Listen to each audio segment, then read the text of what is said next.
ಪ್ರೀತಿಯ ದ್ವಿತೀಯ PUC ವಿದ್ಯಾರ್ಥಿಗಳೇ ಎಲ್ಲರಿಗೂ ಕೂಡ ಮತ್ತೊಮ್ಮೆ ನಮ್ಮ ಯೂಟ್ಯೂಬ್ ಚಾನಲ್ಗೆ ಸ್ವಾಗತವನ್ನು ಕೋರುತ್ತಿದ್ದೇನೆ. ನಾನು ನಿಮ್ಮ Islam sir. Welcome back to my another informative video. ಈ ವಿಡಿಯೋ ನಮ್ಮ ಸ್ಪೆಷಲ್ ಆಗಿ ನಮ್ಮ ದ್ವಿತೀಯ PUCಯ ಸೈನ್ಸ್ ವಿದ್ಯಾರ್ಥಿಗಳಿಗಾಗಿರುತ್ತೆ, ವಿಜ್ಞಾನ ವಿಭಾಗದ ವಿದ್ಯಾರ್ಥಿಗಳಿಗೆ. ಯಾಕೆಂದರೆ ಅವರಿಗೆಲ್ಲರಿಗೂ ಕೂಡ ಪ್ರಾಕ್ಟಿಕಲ್ ಎಕ್ಸಾಮ್ಸ್ ಅಂತ ಇರುತ್ತೆ. ಹಾಗಿದ್ರೆ ಈ ಸಲ ಏನೆಲ್ಲ ಬದಲಾವಣೆ ಆಗಿದೆ, ಆಲ್ರೆಡಿ ಸರ್ಕ್ಯುಲರ್ ಬಂದು 2 ದಿನ ಆಯಿತು, ಕ್ಷಮಿಸಬೇಕು, ಸ್ವಲ್ಪ ವಿಡಿಯೋ ಲೇಟ್ ಆಯಿತು, ಆಯಿತಾ.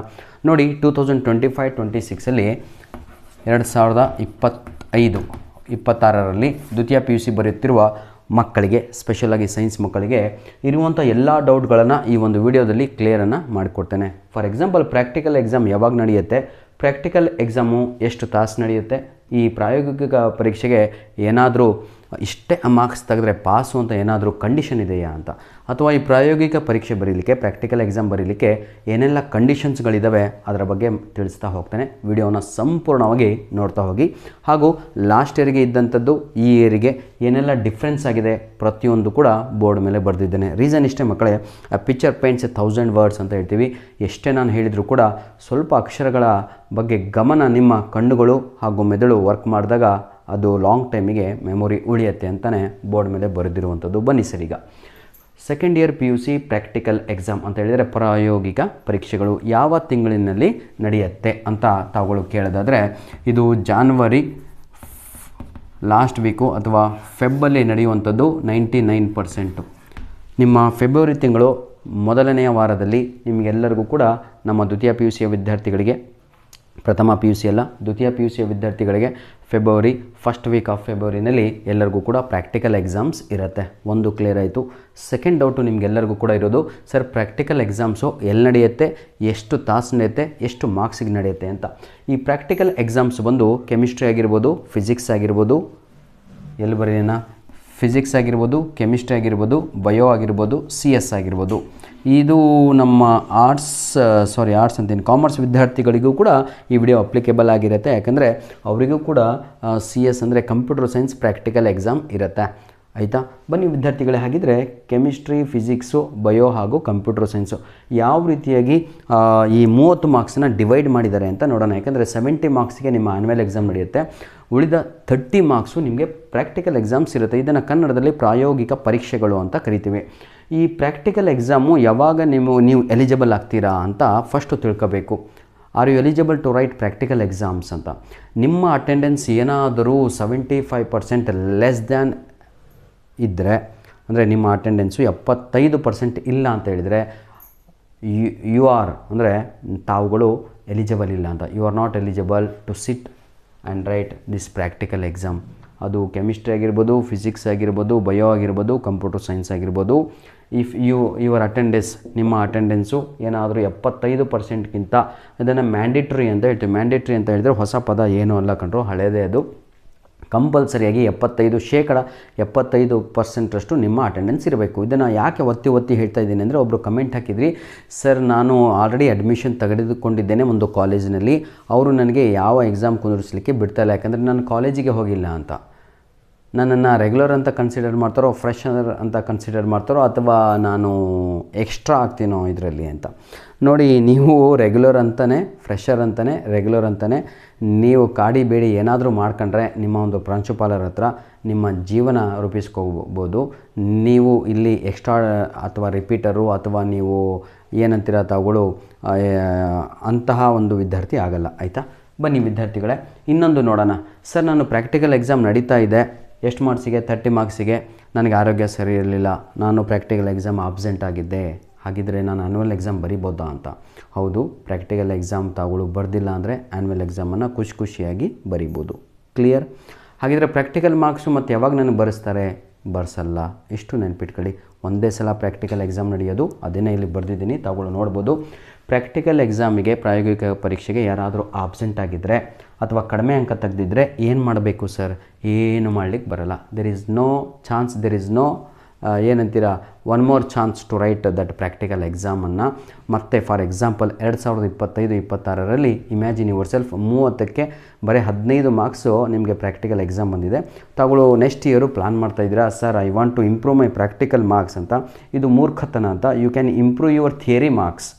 ಆದರೆ ಪ್ರಾಕ್ಟಿಕಲ್ ಮಾರ್ಕ್ಸನ್ನು ಇಂಪ್ರೂವ್ಮೆಂಟ್ ಮಾಡಲಿಕ್ಕಾಗಲ್ಲ. ವಿದ್ಯಾರ್ಥಿಗಳೇ, ವಿಡಿಯೋ ಸ್ವಲ್ಪ ಲೆಂತಿ ಆಗುತ್ತೆ, ಬೇಜಾರಾಗ್ಬಾರ್ದು. ನನ್ನ ಉದ್ದೇಶ ಏನು ಗೊತ್ತಾ, ನಿಮ್ಗೆ ಯಾವುದು ಡೌಟ್ ಇರಬಾರ್ದು ಅಂತ. 1 ನಿಮಿಷದ 2 ನಿಮಿಷದ ವಿಡಿಯೋ ಮಾಡಿ ವ್ಯೂಸ್ ತಗೊಳೋದು ಹುಚ್ಚಲ್ಲ ನನಗೆ. ನನ್ನ ಉದ್ದೇಶ ಏನು ಅಂದರೆ ಅಟ್ಲೀಸ್ಟ್ ಒಬ್ಬನಾದರೂ ಸಂಪೂರ್ಣವಾಗಿ ಡೌಟನ್ನು ಕ್ಲಿಯರ್ ಮಾಡ್ಕೊಂಡ್ರೆ ಅವನು ಈಸಿ ಸಂತೋಷವಾಗಿ ಇರ್ತಾನೆ. ಪ್ರಾಕ್ಟಿಕಲ್ ಎಕ್ಸಾಮು ನೀವು ಆಬ್ಸೆಂಟ್ ಆದ್ರಿ ಅಥವಾ ಕಡಿಮೆ ಅಂಕಗಳನ್ನು ತಗೊಂಡ್ರಿ ಅಂದರೆ ಇದನ್ನು ಯಾವುದೇ ಕಾರಣಕ್ಕೂ ಬದಲಾವಣೆ ಮಾಡಲಿಕ್ಕಾಗಲ್ಲ. ಆಬ್ಸೆಂಟ್ ಆದರೆ ಆಬ್ಸೆಂಟ್ ಅಂತಲೇ ಬೀಳುತ್ತೆ. ಫಾರ್ ಎಕ್ಸಾಂಪಲ್, ನಿಮ್ಮ ಆ್ಯನ್ಯುವಲ್ ಎಕ್ಸಾಮು ಮಾರ್ಕ್ಸ್ ಕಾರ್ಡಲ್ಲಿ ಕೊನೆಗೆ ನಿಮಗೆ ಪ್ರಾಕ್ಟಿಕಲ್ ಇಲ್ಲಿ 70 ಥಿಯರಿ ಅಂತ ಇರುತ್ತೆ, ಪ್ರಾಕ್ಟಿಕಲಲ್ಲಿ AB ಅಂತ ಹಾಕಿ ಒಗಿತಾರೆ ಅಥವಾ 0 ಅಂತ ಹಾಕಿರ್ತಾರೆ. 0 ಹಾಕಲ್ಲ, ಆಬ್ಸೆಂಟ್ ಆದವರಿಗೆ ಆಬ್ಸೆಂಟೇ ಹಾಕಿರ್ತಾರೆ. ಹಾಗಾಗಿ ನನ್ನ ಪ್ರೀತಿಯ ವಿದ್ಯಾರ್ಥಿಗಳೇ, ನಿಮಗೆ 75% ಮಾತ್ರ ಅಟೆಂಡೆನ್ಸ್ ಜಾಸ್ತಿ ಇದ್ದರೂ ಬರಿಬೋದು, ಕಡಿಮೆ ಇರಬಾರ್ದು ನಿಮ್ಮ ಅಟೆಂಡೆನ್ಸು. ಆವಾಗ ನೀವು ಪ್ರಾಕ್ಟಿಕಲ್ ಎಕ್ಸಾಮ್ ಬರಿಬೋದು. ಪ್ರಾಕ್ಟಿಕಲ್ ಎಕ್ಸಾಮಲ್ಲಿ ಆಬ್ಸೆಂಟ್ ಆದಂತಹ ವಿದ್ಯಾರ್ಥಿಗಳು ಆಬ್ಸೆಂಟ್ ಅಂತಲೇ ನಿಮ್ಮ ಆ್ಯನ್ಯುವಲ್ ಎಕ್ಸಾಮಲ್ಲಿ ಪ್ರಿಂಟ್ ಬೀಳುತ್ತೆ. ಕಡಿಮೆ ಅಂಕ ತಗೊಂಡವ್ರಿಗೆ ಕಡಿಮೆ ಮಾರ್ಕ್ಸೇ ಬೀಳುತ್ತೆ. ಅದನ್ನು ಜಾಸ್ತಿ ಮಾಡಲಿಕ್ಕಾಗಲ್ಲ. ಯಾಕಾಗಲ್ಲ ಅದನ್ನು ಮುಂದೆ ನಾನು ಹೇಳ್ತೇನೆ, ಬನ್ನಿ.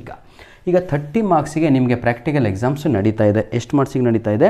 30 ಮಾರ್ಕ್ಸಿಗೆ ನಿಮಗೆಲ್ಲರಿಗೂ ಕೂಡ ಪ್ರಾಕ್ಟಿಕಲ್ ಎಕ್ಸಾಮ್ ನಡೀತಾ ಇದೆ. 30 ಮಾರ್ಕ್ಸಿಗೆ ಪ್ರಾಕ್ಟಿಕಲ್ ಎಕ್ಸಾಮ್ ನಡೀತಾ ಇದೆ ಅಂದಮೇಲೆ ಅದನ್ನು ಯಾವ ರೀತಿಯಾಗಿ ಡಿವೈಡ್ ಮಾಡ್ತಾರೆ ಅಂತ ಇಲ್ಲಿ ಬರೆದಿದ್ದೀನಿ. 20 + 5 + 5 ಅಂತ ಇದೆ ನೋಡಿ. 20 + 5 + 5 ಅಲ್ಲಿಗೆ 30 ಆಯಿತು. ಹಾಗಿದ್ರೆ ಸರ್ ಈ 20 ಎದಕ್ಕೆ, 5 ಎದಕ್ಕೆ ಅಂತ ಈಗ ತಿಳ್ಕೊಳ್ಳೋಣ. ಈ 5 ಮಾರ್ಕ್ಸ್ ಬಂದು ನಿಮಗೆ ರೆಕಾರ್ಡ್ ಇರುತ್ತಲ್ವ, ನಿಮ್ಮದು ರೆಕಾರ್ಡ್ ಅಂದರೆ ಅರ್ಥ ಆಗುತ್ತಾ?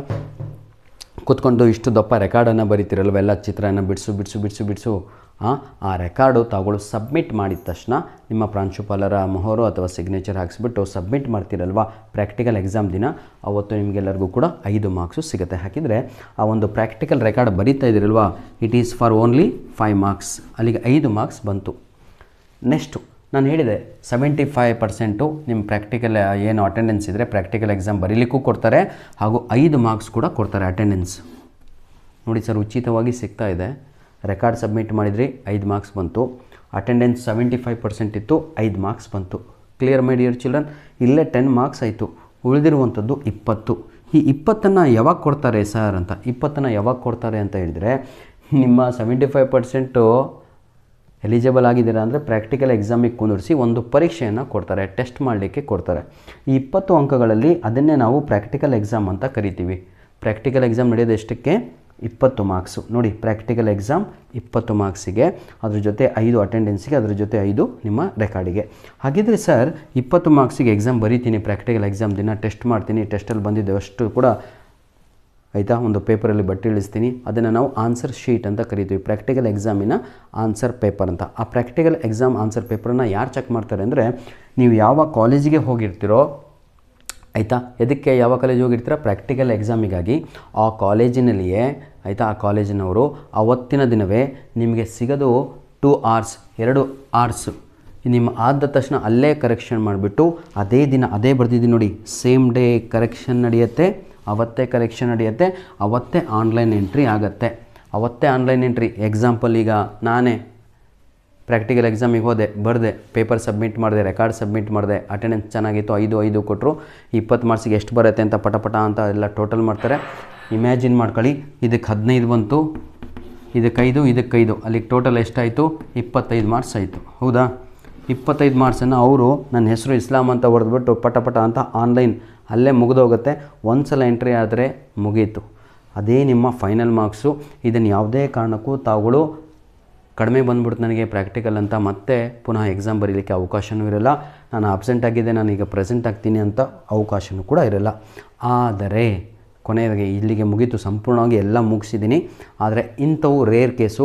ಸಪೋಸ್ ಎಕ್ಸಾಮ್ 1 ಎಲ್ಲ ಕೋರ್ ಸಬ್ಜೆಕ್ಟು ತಗೊಳ್ಳೋ ಥಿಯರಿ ಎಕ್ಸಾಮಲ್ಲೂ ಆಬ್ಸೆಂಟ್ ಆಗಿದ್ದೀರಾ, ಪ್ರಾಕ್ಟಿಕಲ್ ಎಕ್ಸಾಮಲ್ಲೂ ಆಬ್ಸೆಂಟ್ ಆಗಿದ್ದೀರಾ, ಅಂತಹ ವಿದ್ಯಾರ್ಥಿಗಳಿಗೆ 4ಕ್ಕೆ 4 ನೋಡಿ sir, theory exam physics absent, practical exam absent, chemistry theory exam absent, practical exam absent, bio practical absent, theory absent, CS practical absent, theory absent. ಅಂತಹ ವಿದ್ಯಾರ್ಥಿಗಳಿಗೆ ಮಾತ್ರ ಅಷ್ಟಕ್ಕಷ್ಟು subject ಒಂದಲ್ಲ ಅಷ್ಟಕ್ಕಷ್ಟು ಸಬ್ಜೆಕ್ಟು ಪ್ರಾಕ್ಟಿಕಲ್ಲು ಆಬ್ಸೆಂಟ್ ಆಗಿರಬೇಕು, ಥಿಯರಿನೂ absent ಆಗಿದ್ದರೆ ಅಂಥ ವಿದ್ಯಾರ್ಥಿಗಳಿಗೆ ಪ್ರಾಕ್ಟಿಕಲ್ಲಿಗೆ ಅವಕಾಶ ಇರುತ್ತೆ. ಧನ್ಯವಾದಗಳು. ಸಂಪೂರ್ಣವಾಗಿ ಎಲ್ಲ ನಿಮಗೆ ವಿವರಣೆಯನ್ನು ಕೊಟ್ಟಿದ್ದೀನಿ ಅಂದ್ಕೊಂಡಿದ್ದೀನಿ. ಗಾಡ್ ಬ್ಲೆಸ್ ಯು ಆಲ್ ವಿದ್ಯಾರ್ಥಿಗಳೇ. ಏನೇ ಡೌಟ್ ಇದ್ದರೂ ಕಮೆಂಟ್ ಮುಖಾಂತರ ತಾವುಗಳು ಅದನ್ನು ಕ್ಲಿಯರ್ ಮಾಡ್ಕೊಳ್ಳಿ. ಯಾರಿಗಾದರೂ ಕಮೆಂಟಿಗೆ ರಿಪ್ಲೈ ಬರ್ತಾ ಇಲ್ಲ ಅಂದರೆ ಕ್ಷಮಿಸಬೇಕು. I am the one person. ಧನ್ಯವಾದಗಳು. God bless you all. ಇನ್ನೂ ಬಹಳ ಇನ್ಫಾರ್ಮೇಷನ್ ಇದೆ, ಬೇರೆ ವಿಡಿಯೋದಲ್ಲಿ ಅಪ್ಲೋಡನ್ನು ಮಾಡಿಕೊಡ್ತೀನಿ ಅಂತ ಹೇಳ್ತಾ ವಿಡಿಯೋನ ಇಲ್ಲಿಗೆ ಮುಗಿಸ್ತಾ ಇದ್ದೀನಿ. ದಯವಿಟ್ಟು ನಮ್ಮ ವಿಡಿಯೋಸ್ಗಳನ್ನು ನಿಮ್ಮ ಫ್ರೆಂಡ್ಸ್ಗಳಿಗೆ ಶೇರ್ ಮಾಡೋದನ್ನು ಮರಿಬೇಡಿ. God bless you all.